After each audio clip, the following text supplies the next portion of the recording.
Hello, love.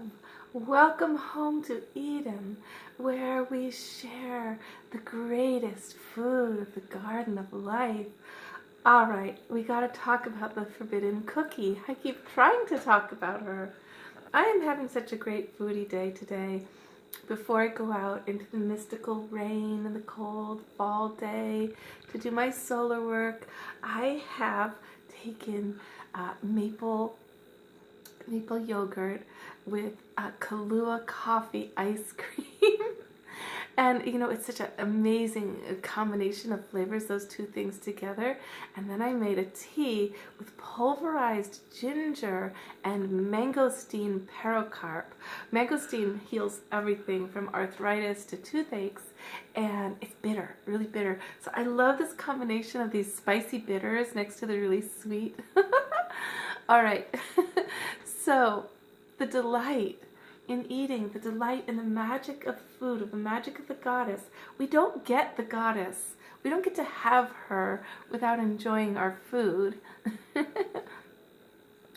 And I'm so fascinated by the fact that as I love myself through the eating, instead of eating out of disrespect or despair, I can eat the most amazing food. And it just seems to make me more energetic, more slim and healthy.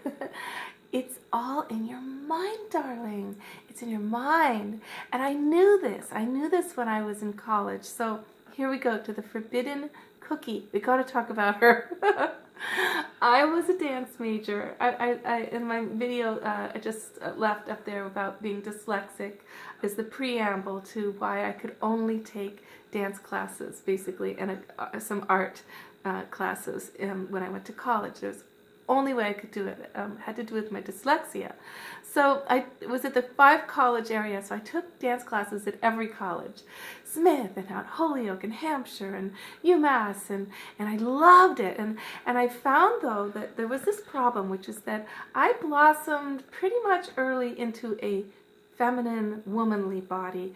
I did not keep my little girl body for by the time I was in college. Now, most of the dance major women actually still looked like girls, or they were starving themselves. They were really, really thin. They were all doing ballet, and you know, I loved ballet. I loved modern. I loved the discipline of it. I still do. But I looked really incongruent to have this big curvy booty and belly and everything next to all of these, you know, stick figures to me. But I loved them. They were beautiful to me too. You know, I don't care. Whatever. We're all great. But the final exam came up to the final choreography to pass this really hoity class at Smith College, and I just knew what I wanted to do. I knew what the dance was to me that I wanted to present. And so I did something very outrageous that I got really stirred up controversy. It really, really did. What I did is I took the forbidden cookie, okay? Actually, a basket of cookies.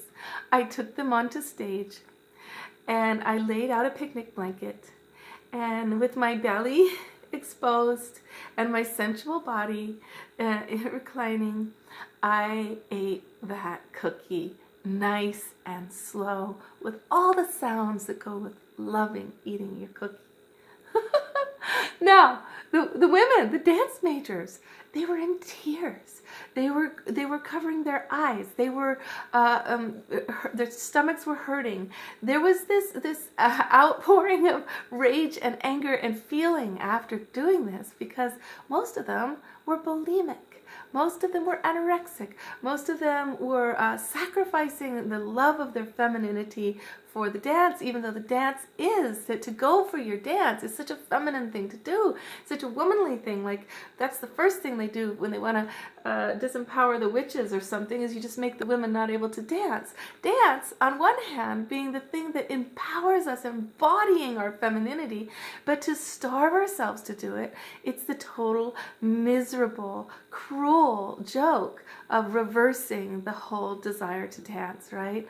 So big healing on the eating the forbidden cookie day, and I want to just encourage you, darling, to dance in your fullness.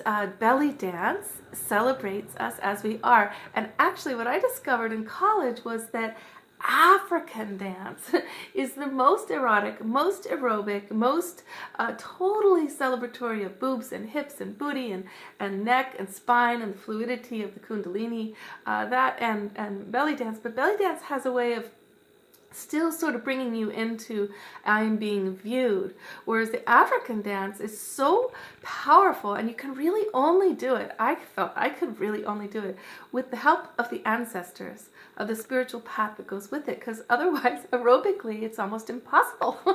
The polyrhythms and the constant intensity of strength needed to keep on the beat with the drums, with like 10 guys drumming with all their might.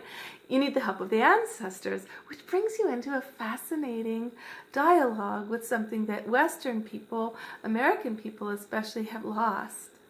Much love, darling. Eat your heart out. Eat the forbidden cookie for me. And try Kahlua with maple yogurt and mangosteen with pulverized ginger. No sweetener on that to, get those opposite tastes going.